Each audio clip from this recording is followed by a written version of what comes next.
கர்த்தருடைய நாமத்துக்கு மகிமை உண்டாவதாக. நீதிமொழிகள் 18:13. காரியத்தை கேட்கும் முன் உத்தரம் சொல்லுகிறவனுக்கு அது புத்தியினமும் வெட்கமாக இருக்கும். காரியத்தை கேட்கும் முன் உத்தரம் சொல்லுகிறவனுக்கு பார்த்திங்கன்னா, காரியத்தை சொல்லி முடிக்கிறதுக்கு முன்னாடியே என்ன பண்ணிடுவோம், சிலவங்களாம் நம்ம பதில் சொல்லிடுவோம். அவங்க என்ன சொல்கிறாங்கன்னு சொல்லி நம்ம முழுசாக கூட கேட்காம நம்ம பதில் சொல்லிடுவோம். அது இங்கே அது அவனுக்கு புத்தியினமும் வெட்கமுமாக இருக்கும். அவங்க சொல்லி வந்த டாபிக் ஒன்றா இருக்கும், நம்ம சொன்ன டாபிக் ஒன்றா இருக்கும்.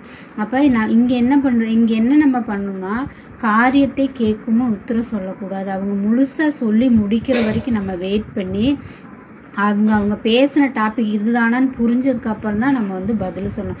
நிறைய நேரத்தில் இந்த காலத்தில் பார்த்தீங்கன்னா எல்லாத்துக்கும் ரொம்ப அவசரம். அவங்க சொல்லி முடிக்கிறதுக்குள்ளே நம்ம பேசிடணும். அதை கண்டுபிடிச்சி நம்ம சொல்லிட்டோம்னா அவன் மனசுக்கு ஒரு சந்தோஷமாக இருக்குது, நான் சொல்லிட்டேன் பார்த்தியா அப்படிங்கிற மாதிரி இருக்கும். அப்படி இல்லாமல் அது சில நேரம் தவறாக போயிடும். சில நேரம் அவங்களுக்கு தெரிஞ்ச விஷயம் நமக்கு தெரியுதுன்னு நம்ம வாயாலே நம்ம என்ன பண்ணிடுறோம், அவங்களுக்கு காமிச்சு கொடுத்துறோம். அப்போ அவங்க மனசுக்குள்ள நினச்சிருப்பாங்க, இது அவங்களுக்கும் தெரிஞ்சிருக்கா, ஐயோ நான் தெரியாமல் போய் சொல்லியிருக்கேன் அப்படிங்கிற மாதிரி இருக்கும்.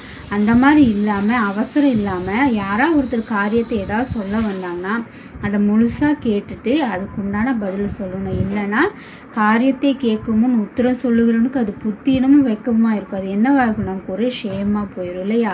அதனால இனிமேல் நம்ம யாராவது ஏதாவது நம்மகிட்ட பேச வந்தாங்கன்னா காரியத்தை முழுசாக கேட்டுட்டு அதுக்கப்புறமா நம்ம அவங்களுக்கு பதில் சொல்லலாம் இல்லையா? ஆமேன்.